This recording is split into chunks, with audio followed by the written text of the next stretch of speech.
Before the world had shape, before light, time, or breath, the gods stood in silence. They had power, but nothing moved until they discovered a word. That word was Heka. Not just speech, but creation itself. It was not simply language, but the vibration that made language possible. The Egyptians believed Heka was older than the gods, the first principle that gave them the ability to act, to create, to command. To the ancient Egyptians, Heka was not a sideshow of sorcery or an exotic trick meant to astonish the ignorant. It was the very pulse of existence itself, the invisible current that sustained the gods, empowered the Pharaoh, healed the sick, and guarded the soul after death. In a world where temples stood as living models of the cosmos and hieroglyphs spoke as living beings, Heka was the unseen architecture that held it all together. Without Heka, there was no life, no creation, no balance. With Heka, the Egyptians believed they could speak to the gods, heal the body, and command the elements themselves.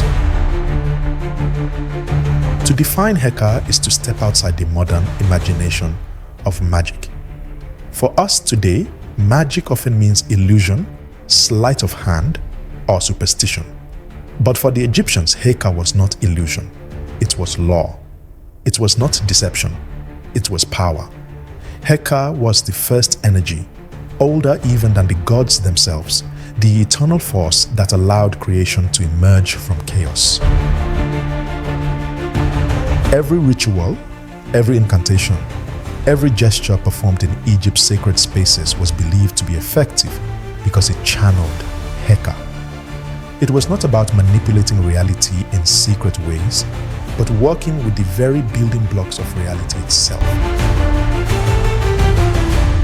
This force was everywhere, in the sacred names of the gods, in the prayers whispered at dawn, in the medical papyri that prescribed both herbs and spells, in the protective amulets placed on the chest of the dead.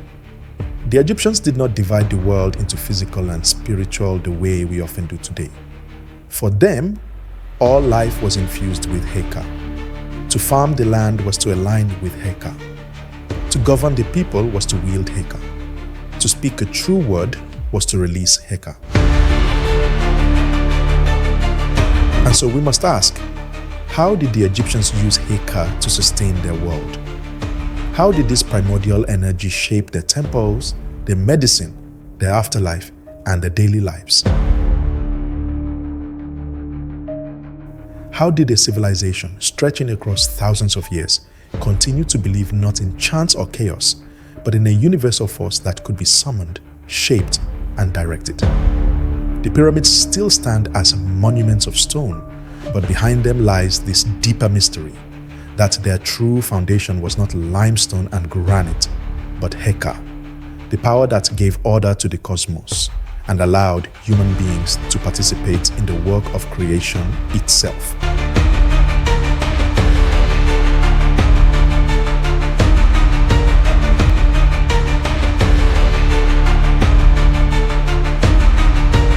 Long before the first sunrise, before the first mound of earth rose out of the primeval waters, before even the gods themselves had names or forms, there was Heka. Egyptian texts speak of it not as a later invention, but as a primordial presence, an eternal force that preceded creation. In the coffin texts, Heka proclaims, "I existed before the gods. I was born with the primeval waters." This was not a boast, but a statement of cosmic reality. The gods could only act, only create, only govern, because Heka gave them the power to do so. Unlike many other mythologies where deities stand as the first cause, in Egypt the divine itself required fuel, and that fuel was Heka. To call Heka magic is both accurate and misleading. The Greeks, observing the Egyptian rituals, used the word magiki to describe what they saw, But for the Egyptians, it was not trickery or illusion. Heka was not an art performed by the clever. It was the innate energy that made existence possible. Ra, the sun god, rose each day not by his own strength, but by the power of Heka. Osiris ruled the underworld because Heka sustained his throne. Even Ptah, the creator god of Memphis, who spoke the world into being through thought and word, required Heka as the medium through which thought became form, through which word became matter. In this way, Heka was not subordinate to the gods. It was their essence, their tool, their very breath. Egyptian theologians described Heka as a language of the cosmos. Just as human beings speak to shape meaning, the gods spoke through Heka to shape reality itself. Every force of nature, the Nile flooding, the crops growing, the stars moving in their circuits, was interpreted as the result of Heka flowing through the world. It was the operating system of the universe, invisible but essential, underlying both divine action and human ritual. The Egyptians believed that to understand and harness Heka was to speak in the same grammar as the gods, to participate in the ongoing act of creation rather than merely observe it. This perspective created a worldview where the sacred and the mundane were inseparable. Farmers planting seeds believed they were cooperating with Heka, just as priests chanting hymns in the temple were.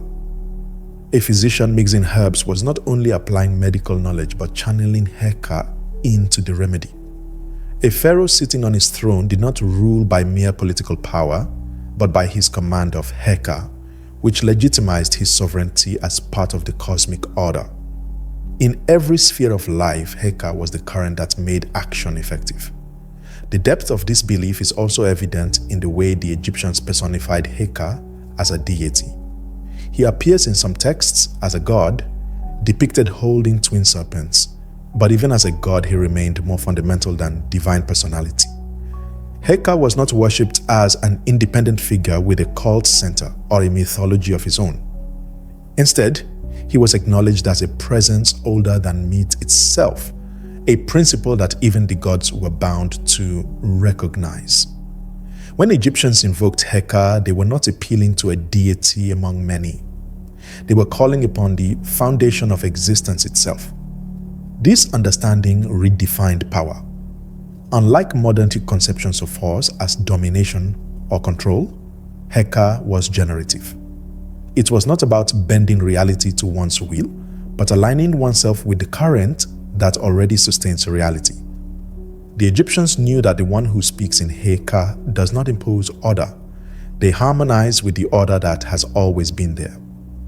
This is why priests, kings, and healers all trained in sacred utterances, rituals, and gestures. These were not arbitrary customs, but methods of tuning into the cosmic frequency. So when we say Heka was older than the gods, we are saying that Egypt's most enduring civilization was founded on a startling recognition that existence itself rests on an eternal energy, a power beyond personality, a language beneath all languages. It was the divine current that allowed the gods to be gods, humans to be human, and the universe to be alive. And for the Egyptians, to know Heka was not simply to know magic. It was to know the very grammar of reality. In the imagination of ancient Egypt, creation was not a one-time event sealed in the distant past. It was an ongoing act, renewed each day, each season, each ritual. At the center of this vision was Heka, the force that enabled the gods themselves to fashion the cosmos out of chaos. When we look at Egyptian creation myths, whether told in Memphis, Heliopolis, or Thebes, we find a common thread. The gods could imagine, speak, and act, but none of it would have been effective without Heka. It was the current that allowed thought to crystallize into form, the bridge between the immaterial and the material. The Memphite theology, preserved on the Shabaka stone, tells us that Ptah, the great creator god of Memphis, brought the world into being not through labor, but through mind and speech. Ptah conceived creation in his heart and then spoke it into existence with his tongue. The Egyptians understood this process as deeply profound. Creation begins with thoughts, is shaped into word, and then becomes a reality. But even Ptah, in this supreme act of creative speech, required Heka. Without Heka, the thoughts would remain silent. The words would carry no power. It was Heka that transformed intention into manifestation, language into living cosmos. In this sense, Heka was the medium through which creation could occur at all. In Heliopolitan theology, Ra, the sun god, is another figure whose power was inseparable from Heka. Each dawn, Ra was believed to rise again, reborn from the eastern horizon, to travel across the sky and bring light to the world. But Ra's journey was not simple. Each night he faced Apophis, the great serpent of chaos, who sought to swallow the sun and plunge existence back into darkness. Ra's triumph over Apophis was not assured by brute strength alone. It was Heka, his ability to command reality through divine utterance and sacred authority, that gave him victory. Through Heka, Ra spoke words that bound chaos, spells that cut through shadow, and names that fixed the serpent in chains. His daily rebirth was not merely a physical phenomenon. It was a ritual act of cosmic magic sustained by Heka. Heka also served as the fuel of Ma'at, the principle of truth, justice, and harmony that structured the Egyptian cosmos. Ma'at was the divine order, the balance between gods and humans, life and death, light and dark. But even Ma'at required energy to function. Without Heka, the scales of balance would falter and the universe would slip toward its fate, the abyss of disorder. Every ritual performed in Egypt, from the offering of bread and beer in a temple to the coronation of a king, was designed to feed Ma'at with Heka, to renew the energy that allowed order to prevail over chaos. The Egyptians saw their world as precarious, not guaranteed. It endured only because Heka flowed constantly through it, revitalizing its harmony. This understanding placed tremendous responsibility on both gods and humans. The gods had to use Heka to maintain their roles in the cosmos. Humans, especially the Pharaoh and the priesthood, had to cooperate in the daily rituals that ensured Heka continued to support Ma'at. To fail in these duties was to risk imbalance, a crack in the cosmic architecture. Thus, creation was never static. It had to be performed and sustained again and again, powered by the ceaseless current of Heka. When we look at Egyptian creation myths through this lens, we see that Heka was not just background energy. It was the lifeblood of the universe. Ptah's thoughts and words became mountains and rivers because Heka translated idea into being. Ra's solar bark sailed each morning because Heka defended it against chaos. Ma'at's scales held the cosmos steady because Heka fueled their weight. Without Heka, creation would collapse back into the abyss of formlessness. With Heka, the Egyptians believed, the world could not only exist but remain in delicate divine balance. In the Egyptian worldview, kingship was not simply political, it was cosmic. The Pharaoh was not only the ruler of a people but the living axis of the universe, the one whose very presence kept the fragile balance between Ma'at, the principle of divine order, and his Fet, the threat of chaos. What gave the Pharaoh this supreme authority was not armies or wealth, but mastery of Heka. Without Heka, the crown was nothing more than gold and stone. With Heka, it became the embodiment of cosmic law, charged with the energy to uphold the very structure of existence. The Egyptians believed that the Pharaoh's reign was sanctioned and sustained through Heka. As the son of Ra and lord of Ma'at, the king was seen as the earthly vessel through which Heka flowed in abundance. He was not worshipped as a god in the same way the deities were, but as the human embodiment of divine function. His role was to perform rituals, speak sacred words, and embody the power of Heka to maintain harmony across Egypt. The pharaoh's decrees were effective not only because of political enforcement, but because they were believed to carry the vibrational force of Heka itself, echoing the creative speech of the gods at the dawn of time. This sacred responsibility played out most visibly in the daily rituals of the temples. Every morning, priests entered the inner sanctuaries of Egypt's temples, not as individuals, but as extensions of the pharaoh's authority. They washed, dressed, and anointed the statues of the gods, recited hymns, and presented offerings of bread, beer, incense, and meat.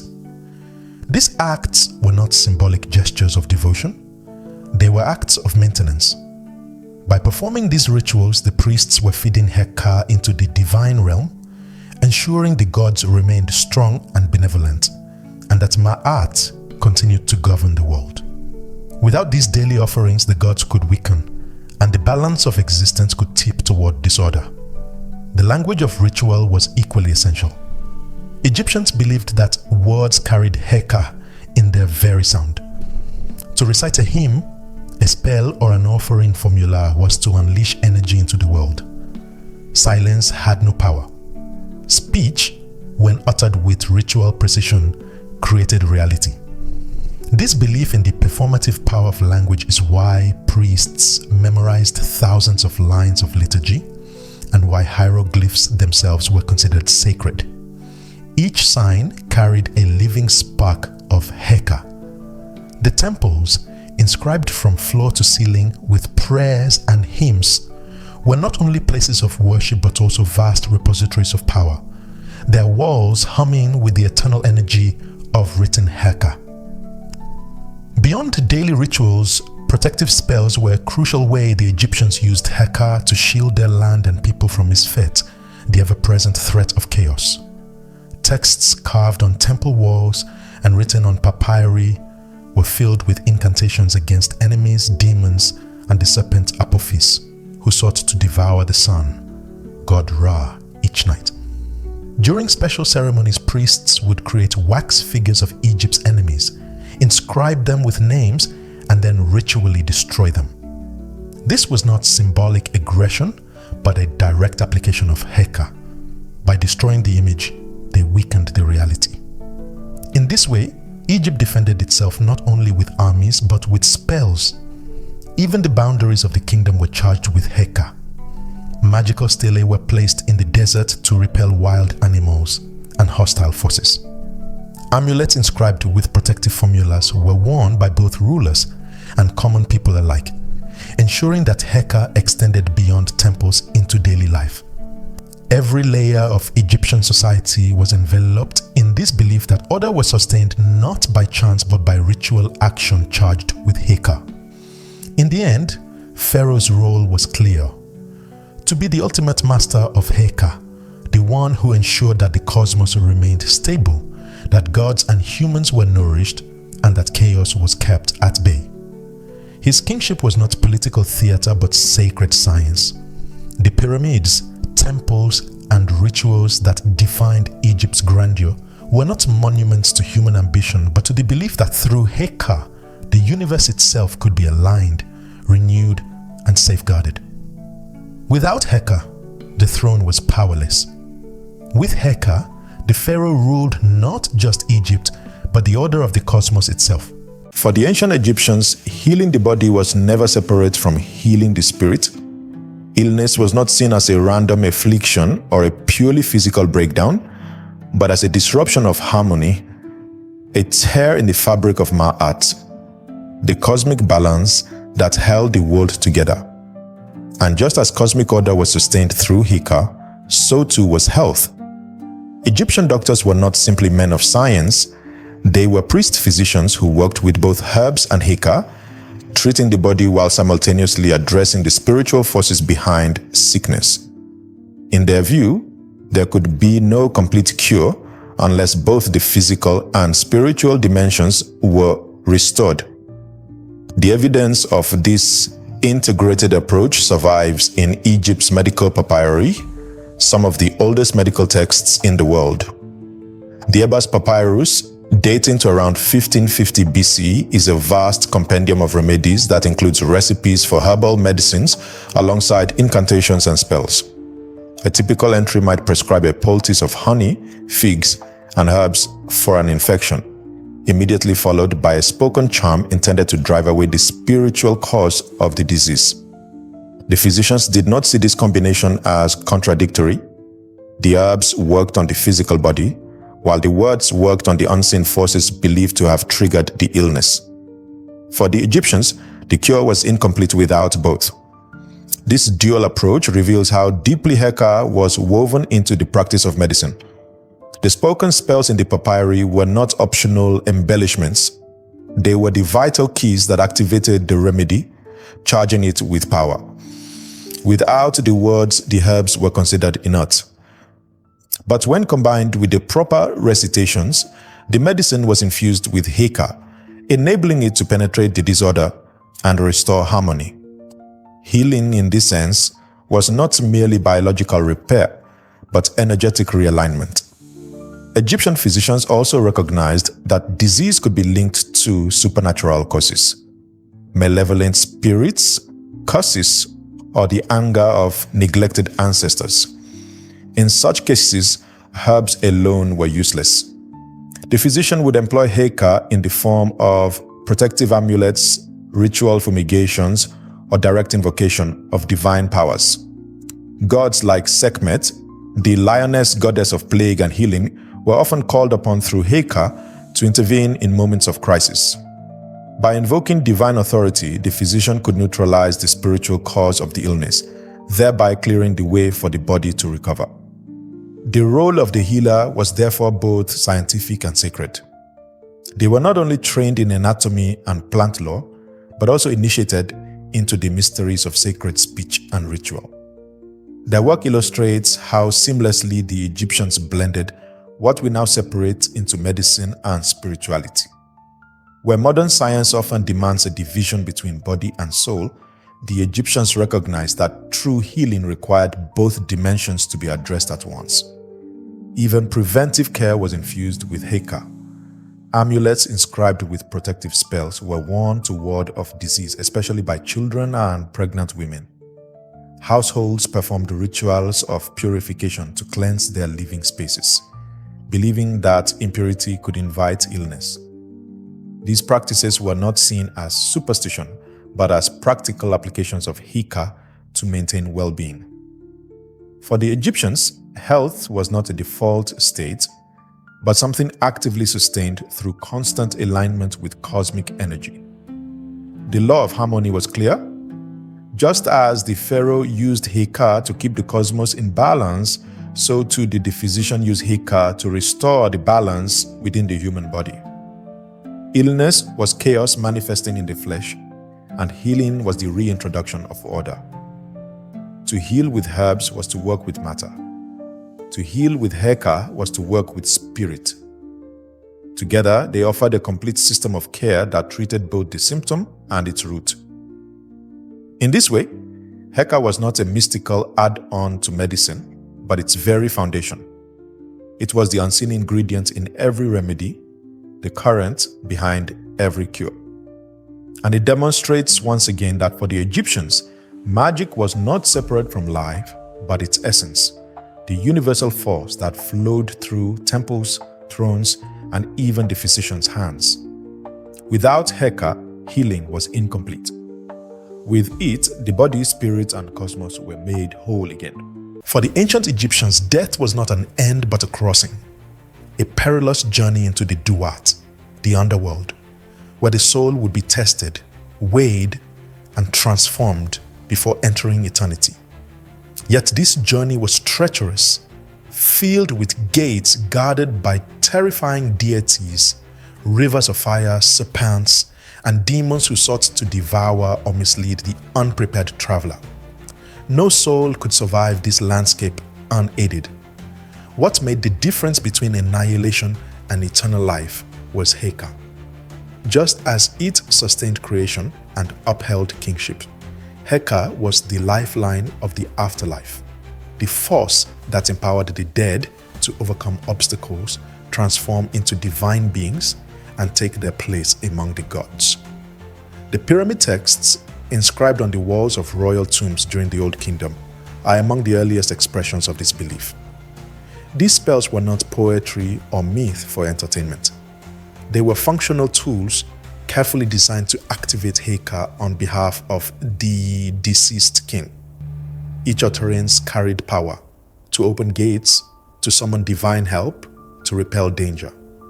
One spell might transform the king into a falcon so he could soar to the heavens. Another might equip him with a celestial ladder to climb into the sky. The logic was clear.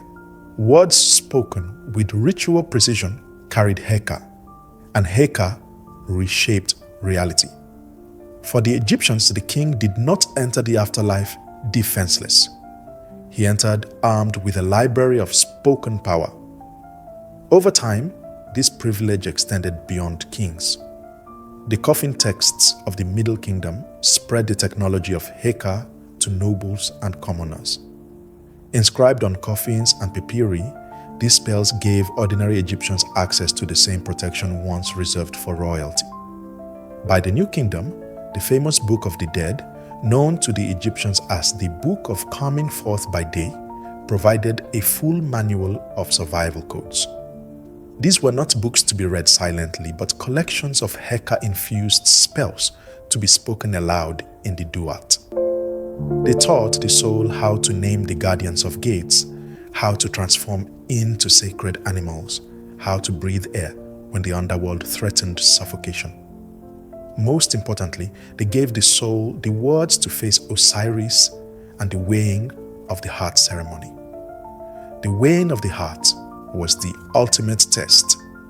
The heart of the deceased was placed on a scale against the feather of Ma'at, symbol of truth and order. If the heart was heavy with lies, greed, or injustice, it was devoured by Amit, the monstrous eater of souls. If it balanced, the soul was welcomed into the field of reeds, the paradise of eternal life. Here again, Heka was essential. Spells prepared the deceased to speak words of purity, known as the negative confessions, declarations of innocence that aligned the soul with Ma'at. These were not empty recitations, but invocations charged with Heka, words that could tilt the scales in favor of the righteous. Amulets and symbols also carried the force of Heka in the afterlife. The Ankh, symbol of life, was placed in tombs to ensure vitality beyond death. The scarab amulet placed over the heart was inscribed with spells commanding the heart not to testify against its owner during judgment. The Eye of Horus, painted or carved onto coffins, offered protections and healing. Each of these objects was more than decoration. Through ritual consecration, they were infused with Heka, becoming survival tools in the underworld. Just as one might pack provisions for a long journey, the Egyptians packed their dead with words, symbols, and amulets, the codes that unlocked the gates of eternity. In this vision of death, we see the profound seriousness with which the Egyptians understood Heka. It was not a luxury or superstition. It was the very difference between extinction and eternal life. Without Heka, the soul was lost, vulnerable to the terrors of the duat. With Heka, the soul was powerful, protected, and destined to live forever among the gods. The Book of the Dead ends with the deceased rising with the sun, becoming one with Ra, shining for all eternity. That triumph was possible only because of Heka, the energy of creation that never ceased, the force that sustained both gods and humans, in life and in death. In ancient Egypt, words were not seen as empty containers of meaning, nor were hieroglyphs regarded as simple marks on stone. Both were alive, brimming with power. To speak was to act, to carve was to create, and to name was to summon. Heka was the current that animated language, sound, and symbol. This belief that speech and writing carried inherent power was woven into the Egyptian worldview so deeply that every temple, every tomb, and every statue was infused with words and images designed not only to represent but to activate.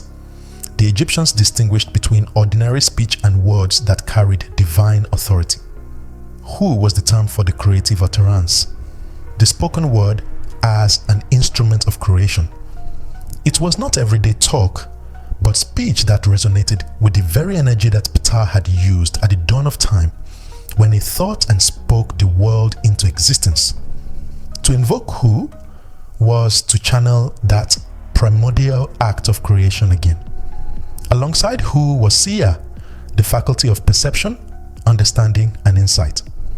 Sia allowed one to know the true nature of things, while Hu gave the capacity to express that truth. Together, they formed a sacred pair: perception and speech, knowledge and utterance. When joined with Heka, they became unstoppable. This is why priests and kings reciting hymns and decrees were not merely speaking but participating in the divine mechanism of creation itself. Writing too was infused with this same current. Egyptian hieroglyphs were not treated as lifeless letters, but as living beings carrying the force of what they depicted. To carve the sign of a snake on a tomb wall was to risk calling the snake into existence unless protective measures were taken. To write the name of a god was to give that god presence in the world.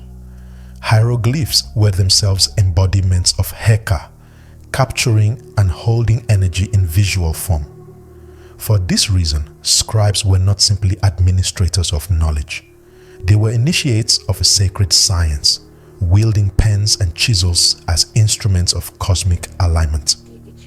Each inscription on a temple wall was not just record keeping, it was an act of magical reinforcement, saturating the building with protective and sustaining power. The Egyptians extended this logic to images and statues. A statue of a god carved from stone or cast in metal was not considered sacred until it was activated. Priests performed elaborate rituals of opening the mouth, touching the eyes, ears, and mouth of the statue while reciting sacred words. This ceremony was not symbolic. It was believed to literally give the image the ability to see, hear, speak, and receive offerings. Once activated with Heka, the statue became a vessel of divine presence.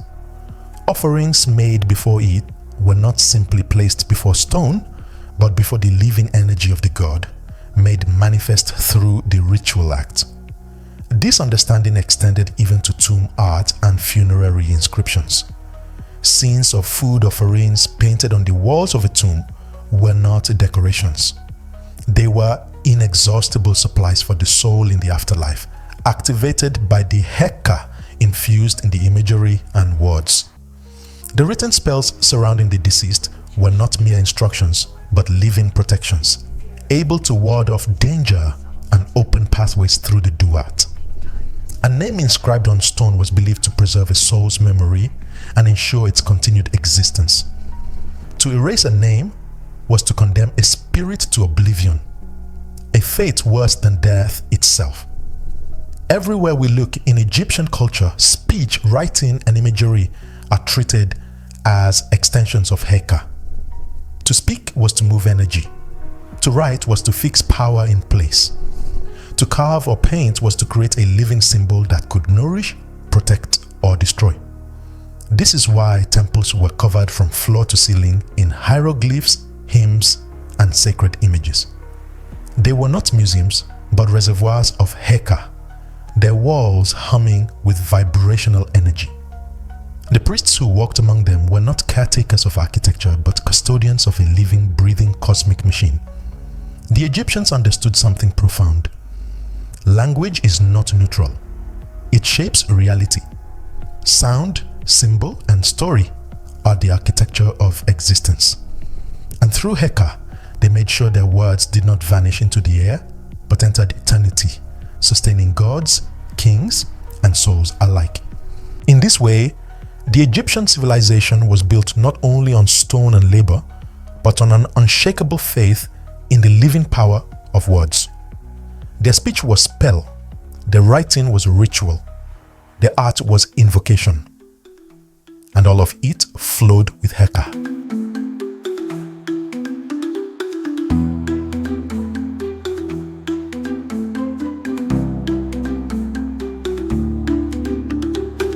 Heka was more than a belief. It was the engine of Egyptian civilization. It was the universal law of creation, the force that gave form to the gods themselves. It was the foundation of medicine, where herbs and spells worked together to restore harmony to the body and spirit. It was the heartbeat of ritual, sustaining temples, pharaohs, and cosmic order through daily offerings and sacred speech. And it was the current that powered the afterlife, guiding the soul through darkness into eternal light. Everywhere the Egyptians turned, Heka was present. In the stars, in the Nile, in the body, in the tomb. Without it, there was no world. With it, all things were possible. To call Heka magic is to misunderstand it.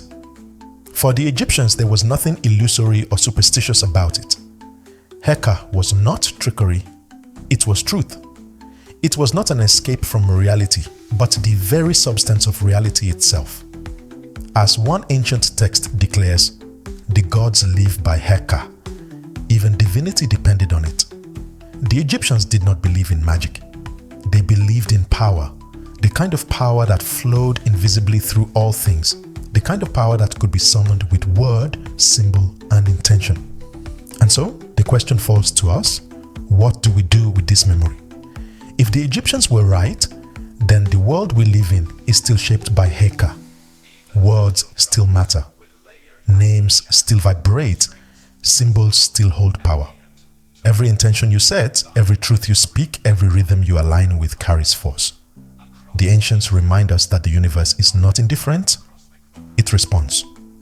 Order is sustained not by chance but by conscious participation. So as you step away from this journey, reflect on your own use of power. What are you creating with your words? What harmony are you sustaining with your actions? What order are you feeding with your attention? The Egyptians left us not superstition but technology, spiritual technology for shaping reality itself. If this exploration of Heka stirred something within you, I invite you to carry it forward. Share your reflections in the comments, add your voice to the conversation, and keep this knowledge alive. Like this video, subscribe for more journeys into ancient wisdom, and pass it on to others who seek to remember the forgotten force. Thank you for watching, for listening, and for remembering.